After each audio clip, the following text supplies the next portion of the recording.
Iran Israel উত্তেজনায় অস্থিতিশীল পরিস্থিতি পার করছে মধ্যপ্রাচ্য।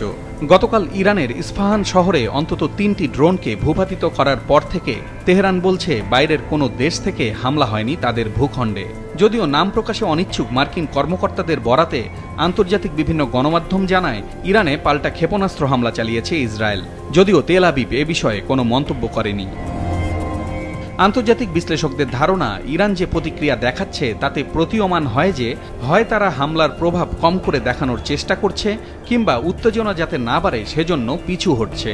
আবার অনেকে মনে করছেন ইসরায়েলের মূল ভূখণ্ডে ইরানের হামলার পর থেকে আন্তর্জাতিক কূটনীতির কারণে দুই দেশেরই প্রতিক্রিয়া কিছুটা হলেও নমনীয়, যদিও ইসরায়েল জানিয়ে দিয়েছে ইরানের হামলার পাল্টা জবাব দেয়া হবে।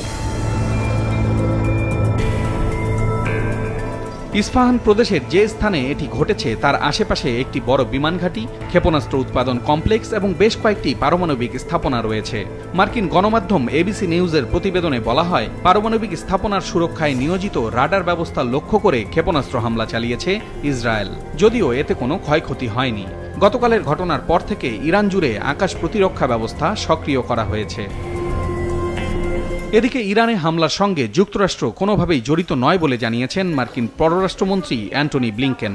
গতকাল G7 ভুক্ত দেশগুলোর পররাষ্ট্রমন্ত্রী পর্যায়ের বৈঠক শেষে মধ্যপ্রাচ্যে স্থিতিশীলতা বজায় রাখতে সব পক্ষের প্রতি আহ্বানও জানান তিনি। First, the G7 condemned the unprecedented Iranian attack on Israel. Unprecedented in scope and scale. Scope because it was a direct attack on Israel from Iran. Scale because it involved more than 300 munitions, including ballistic missiles. We're committed to Israel's security. We're also committed to de-escalating. The United States has not been involved in any offensive operations. What we're focused on, what the G7 is focused on, and again it's reflected in our statement and in our conversation, is our work to de-escalate tensions. Walton fridge কিনে অনেকের মতো আপনিও হয়ে যেতে পারেন millennial. সেরা পণ্যের সেরা অফার। মধ্যপ্রাচ্যে বিশৃঙ্খলা হলে বিশ্বজুড়ে এর প্রভাব পড়বে। এ কারণে ইসরায়েল ও ইরানকে সংযত থাকার আহ্বান জানিয়েছে ইউরোপীয় union. We have to do everything possible that all sides refrain from the escalation in that region. We have seen the massive attack with drones and missiles, around about 300 by Iran on Israel.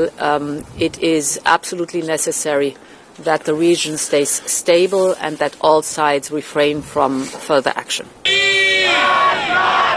গতকাল ইরানের রাজধানী তেহরানে Israel বিরোধী বড় বিক্ষোভ হয়েছে। জুমার নামাজের পর তেহরানের বিভিন্ন সড়কে ইসরায়েল বিরোধী প্ল্যাকার্ড নিয়ে বিক্ষোভ করে হাজারো মানুষ। এদিকে গতকাল ফ্রান্সের রাজধানী প্যারিসে অবস্থিত ইরানের কনসুলেটে হামলার হুমকি দিয়ে ভেতরে প্রবেশ করে এক ব্যক্তি। মুহূর্তেই ছড়িয়ে পড়ে আতঙ্ক। খবর পেয়ে ঘটনাস্থলে গিয়ে তাকে গ্রেপ্তার করে নিরাপত্তা বাহিনীর সদস্যরা, তবে তার কাছ থেকে সে সময় কোনো বিস্ফোরক পাওয়া যায়নি। পলাশ রঞ্জন রায়, মাছরাঙ্গা নিউজ ডেস্ক।